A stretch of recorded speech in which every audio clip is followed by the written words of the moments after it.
আসসালামু আলাইকুম। বিরিয়ানি ঝালমুড়ি নিয়ে কয়েকটি কথা বলবো। খুবই মনোযোগ সহকারে আমার ভিডিওটি দেখবেন। ভিডিওটি স্কিপ করলে আপনি মিস করতে পারবেন চমৎকার একটি টিপস। অর্থাৎ এই টিপসটি আমি মূলত আমার বাস্তব অভিজ্ঞতা থেকে আপনাদের সাথে শেয়ার করার চেষ্টা করব। মূলত আমরা যে ভিডিওগুলো তৈরি করে থাকি, মূলত আমরা সেই মালগুলো, সেই প্রোডাক্টগুলো কিন্তু মার্কেটে সেল করার পরে যে বাস্তবে একটি অভিজ্ঞতা পাই অথবা অভিজ্ঞতা অর্জন হয়েছে, সেই অভিজ্ঞতা থেকে আমরা ভিডিওর মাধ্যমে আপনাদের সাথে এই কথাগুলো তুলে ধরার চেষ্টা করি। তো মূলত আমার ভিডিওটি আজকে যারা ক্লিক করেছেন, তারা আমি অবশ্যই বিশ্বাস করি তারা বিজনেস রিলেটেড যে কোনো ব্যবসার সঙ্গে জড়িত রয়েছেন, অথবা যে কোনো অর্থাৎ ব্যবসা আপনার রয়েছে বিধেই কিন্তু আপনার সামনে আমার এই ভিডিওটি গিয়েছে অথবা আপনারা ক্লিক করেছেন। এজন্য আপনাদেরকে বলবো অবশ্যই ভিডিওটি সম্পূর্ণ দেখুন, তাহলে হতে পারে আজকের এই ভিডিওটি আপনার জীবনের মোড় ঘোরানোর একটি মূল পয়েন্ট। তো তাহলে চলুন আজকে ভিডিওতে যে কথাগুলো বলার জন্য আমি ভিডিওটি তৈরি করেছি সেটি হচ্ছে বিজনেস আপনি যে করবেন। মূলত বিজনেস কিন্তু বিভিন্নভাবে করা যায়। আপনি চাইলে লক্ষ লক্ষ টাকা খাটিয়েও বিজনেস করতে পারবেন। আবার কেউ রয়েছে যার টাকা নাই, অর্থাৎ অল্প পুঁজি রয়েছে, সেও কিন্তু ব্যবসা করতে পারবে।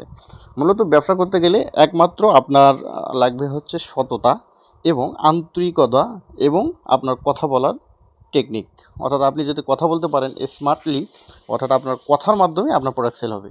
কখনও দোকানদার আপনার প্রোডাক্ট দেখে অর্থাৎ মাল ক্রয় করে না। আপনার কথা বলার স্টাইল, কথা বলার ধরন, বোঝানোর ধরন অথবা আপনি যেভাবে উপস্থাপন করেন সেই ধরনটা কিন্তু দোকানদার অর্থাৎ মূল পয়েন্ট হিসেবে ধরে নেয় অথবা ধরে নিবে। আপনি এখন বললেন যে আপনার প্রোডাক্ট এই হয়েছে, সেই হয়েছে, এটা এ রেট দিব, সে রেট দিব, রেট কমাই ধরবো, সবার চেয়ে রেট কমাবো, অথবা কেউ যদি 65 টাকা বিক্রি করে আপনি বলবেন আমি 55 টাকা দিব, তারপরেও কিন্তু দোকানদার কখনও আপনার মালটি কিনবে না। তখনই কিনবে যখন আপনি আপনার কথার মাধ্যমে আপনার প্রোডাক্টসের গুণগত মান তুলে ধরতে পারবেন। অনেকে মনে করে যে আমি বিজনেস করব, সবার যে 5 টাকা কমে মাল সেল করব। ভাই, আপনি মারাত্মক একটি ভুল করে বসলেন। অর্থাৎ এই ভুলটি কখনোই করবেন না।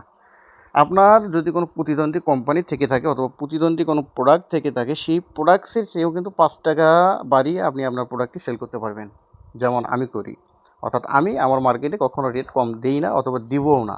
এতে মাল সেল হলেও ভালো, না হলেও ভালো। যখনই আপনি একটা প্রোডাক্টসের রেট 5 টাকা কমাবেন, তখন কিন্তু ওই কাস্টমার, ওই দোকানদার, ওই ক্রেতা আপনার ওই ফেসটা কিন্তু সে মনের ভিতর গেঁথে রাখবে। আপনি যখনই তার কাছে প্রোডাক্ট সেল করতে যাবেন, তখনই সে অর্থাৎ কৌশল অবলম্বন করবে কী করে সর্বনিম্ন রেটে আপনার প্রোডাক্টটি সে কিনতে পারে। তো তখন কিন্তু ভাই আপনার প্রোডাক্ট ঠিকই সেল হবে, তখন কিন্তু আপনি ওই দোকান থেকে আর লাভ করতে পারবেন না। তাহলে কী লাভ হলো আপনার? আপনি যদি আপনার প্রোডাক্টসের রেট না কমে প্রোডাক্টসের গুণগত মান যদি তুলে ধরতেন, তাহলে কিন্তু আপনার প্রোডাক্টটি তার ভালো লাগতো অথবা তার ধারণা আসতো, সেই প্রোডাক্ট না কিনলেও পরবর্তীতে কিনবে। এরকম রিলেটেড মার্কেটিং যে কোনো সমস্যা সম্পর্কে জানতে হলে অবশ্যই কমেন্ট করবেন।